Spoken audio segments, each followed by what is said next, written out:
After your doctor reviews the blood work and a pre-surgical exam is performed, your pet will receive an injection containing a sedative and pain medication.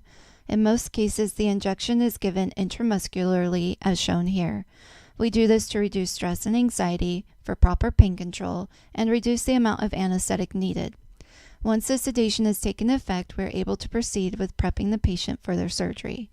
Eyes are lubricated, flow by oxygen is started, and a pulse oximeter is placed to ensure adequate oxygenation.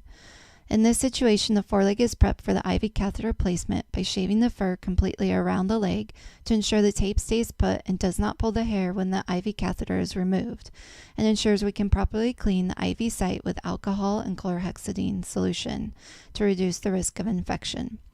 Placement of the IV catheter allows for IV fluids or immediate IV access in emergency situations and stays in place until the patient is sent home.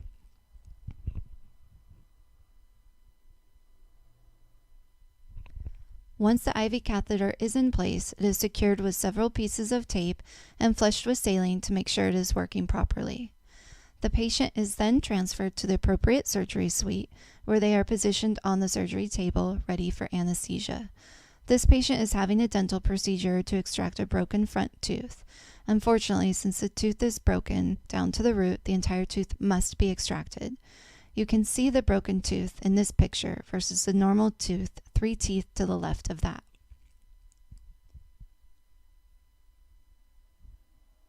Everything displayed here is what is used when anesthetizing a patient.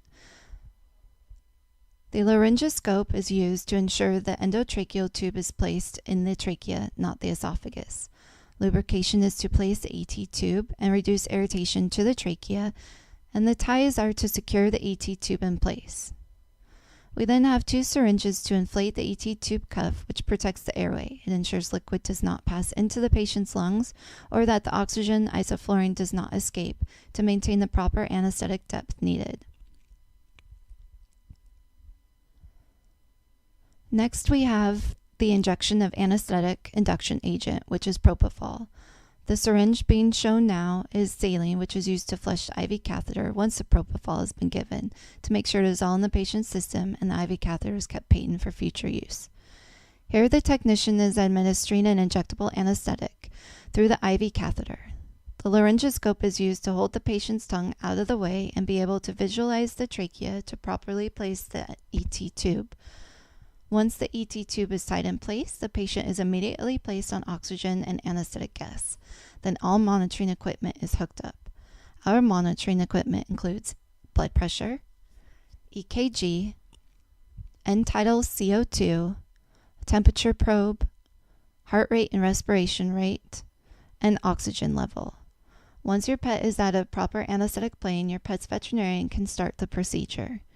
Here, Dr. Herman is starting with the initial charting of the patient's dentition to check for any deep pockets, broken, fractured teeth, or any abnormalities that are concerning. Knowing that we have a broken tooth to extract, a nerve block is applied to the quadrant of the mouth where the extraction will be performed. While that takes effect, we begin taking X-ray images of the broken tooth and any other teeth that are concerning. We strongly recommend performing full mouth radiographs on all patients because although the teeth may look beautiful from the outside, the roots could be diseased or abscessed, and radiographs are the only way we are able to see what may be going on below the gum line. We are able to monitor the patient through the window in the wall while radiographs are being taken. The block has taken effect and we've looked for any other possible concerns that may need to be addressed. Dr. Herman is proceeding with the extraction of the broken incisor, which is done by gently and gradually loosening the periodontal ligaments attaching the roots. A vet technician is consistently monitoring every patient during the procedure. Heart rate, respiration rate, temperature, blood pressure, pulse ox, end-tidal CO2, and EKG are all logged every 5 minutes. If there are any concerns, they will immediately alert the veterinarian. Once the tooth is extracted, a repeat X-ray is taken to confirm complete extraction before suturing close. Once the area is sutured, the doctor will look at any other areas that may need attention before the technician performs a full dental cleaning and polishing.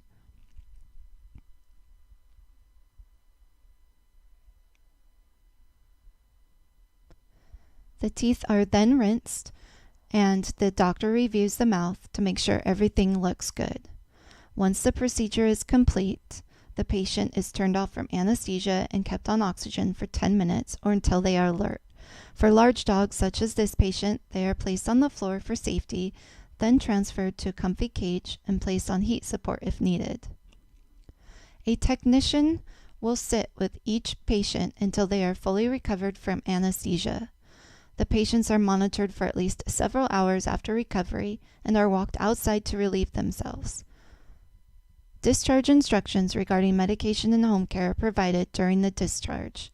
The IV catheter is removed shortly before this time.